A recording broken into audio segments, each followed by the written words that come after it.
கார்த்தி தீபா சீரியலில் நாளைக்கு ஒரு சூப்பரான எபிசோடு வந்திருக்குன்னே சொல்லலாம். அதுக்கு முன்னாடி வீடியோ பிடிச்சிருந்தா லைக் பண்ணிட்டு பார்த்து சப்போர்ட் பண்ணுங்கள் ஃப்ரெண்ட்ஸ். இந்த பக்கம் புடவைக்காரங்க வந்திருக்காங்க. புடவைக்காரங்க வந்தோன்னா புடவை செலக்ட் பண்ணுறதுக்காக முகூர்த்த புடவை செலக்ட் பண்ணுறதுக்கு ரெடி ஆகுறாங்க.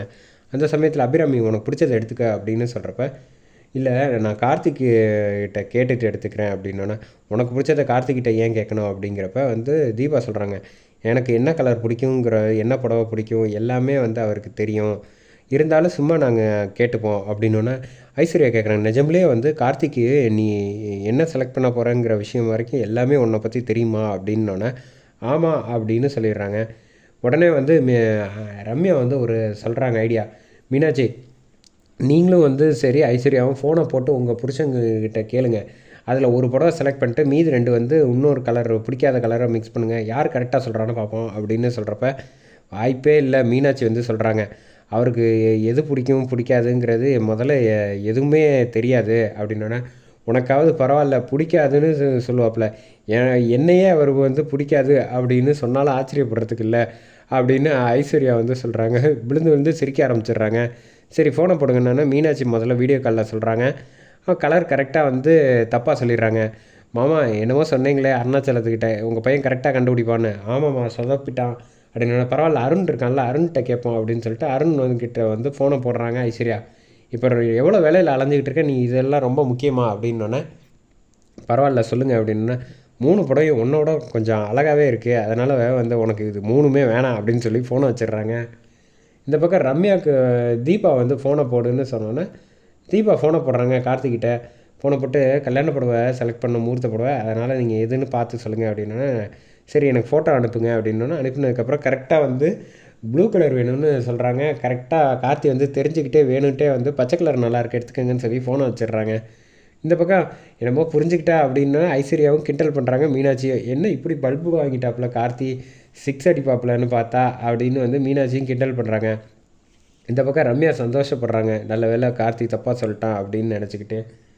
இல்லை எனக்கு பச்சை கலரே பிடிக்கும் அப்படின்னு சொன்னோன்னே, சரி சரி உனக்கு எது பிடிச்சிருக்கோ அதை எடுத்துக்க அப்படின்னு சொல்லிட்டு எடுத்துக்கிறாங்க. ரம்யா உட்காந்து இருக்கப்ப நீயும் புடவை எடுத்துக்கமா அப்படின்னோன்னே மைதிலி சொல்கிறாங்க, எல்லாருக்கும் புடவை எடுக்கிறதுக்கு ஆள் இருக்குது, அவளுக்கு தான் ஆள் இல்லையே அப்படின்னோன்னே, அவருக்கு தான் கல்யாணம் நடக்க போகுது இல்லை, ரமேஷ் அப்புறமேட்டுக்கு எடுக்க சொல்லலாம் அப்படின்னோன்னே கரெக்டாக ரமேஷ் வந்துட்டாப்புல. ஆஹா இவன் இங்கேயும் வந்துட்டானா வம்புழுக்கிறதுக்காக, என்னை நிம்மதியாகவே இருக்க விட மாட்டானா அப்படின்னு சொல்லிட்டு புடவை ரமேஷ் செலக்ட் பண்ணுறாங்க ரம்யாவுக்கு. இந்த புடவை நல்லாயிருக்கா, ஆஹா இது நல்லாவே இல்லை, தேவதைக்கு எடுக்கிற மாதிரி எடுத்து கொடுங்க அப்படின்னு சொல்லிட்டு ஒவ்வொரு புடவையாக பார்க்குறாங்க. இது என்ன மஞ்சள் கலரில் இருக்குது, எனக்கு மஞ்சள் கலர்லாம் பிடிக்காது, பரிகாரம் பண்ணுற மாதிரி, இன்னொரு புடவை எடுத்து கொடுங்க அப்படின்னு சொல்லிட்டு எடுக்கிறாங்க. இப்போ வாவ் ஏஞ்சல் மாதிரி இருக்குது, இந்த புள்ளி புள்ளியாக போட்டது அழகாக இருக்கா ஆச்சலம் அப்படின்னு கேட்டோன்னா, நல்லா இருக்குது அப்படின்னு சொன்னோன்னே, சரி நான் கிளம்பட்டுமா அப்படின்னோன்னே, தயவு செஞ்சு கிளம்பு மனசில் சொல்லிட்டு கிளம்புங்க, நான் எடுத்து கொடுத்தா உனக்கு பிடிக்காமல் போயிடுமா, வரேன் அப்படின்னு சொல்கிறாங்க. அந்த செகண்டில் ரம்யா சிரிப்பு தாங்க முடியாமல் சிரிச்சுக்கிட்டே இருந்தாங்க. செம க்யூட்டாக இருந்துச்சுன்னே சொல்லலாம். இந்த பக்கம் கிளம்பி போயிடுறாப்புல ரமேஷ்.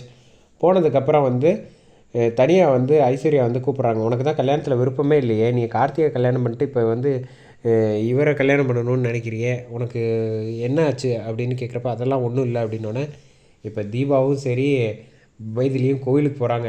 அந்த புடவை எடுத்துகிட்டு இப்போ சாமிக்கிட்ட வைக்கிறதுக்கு, நீ அதை மட்டும் எடுத்துட்டேன்னு வச்சுக்கோங்க, சகுனம் சரியில்லைன்னு சொல்லி நிப்பாட்டக்கூட வாய்ப்பு இருக்குது அப்படின்னு சொன்னோன்னே, இந்த ட்ரம்ப் கார்டை நம்ம விட்டுறக்கூடாது அப்படின்னு முடிவு பண்ணிட்டு தீபா கிட்டேருந்து எடுக்கிறதுக்கு ஒரு ஐடியா பண்ணுறாங்க.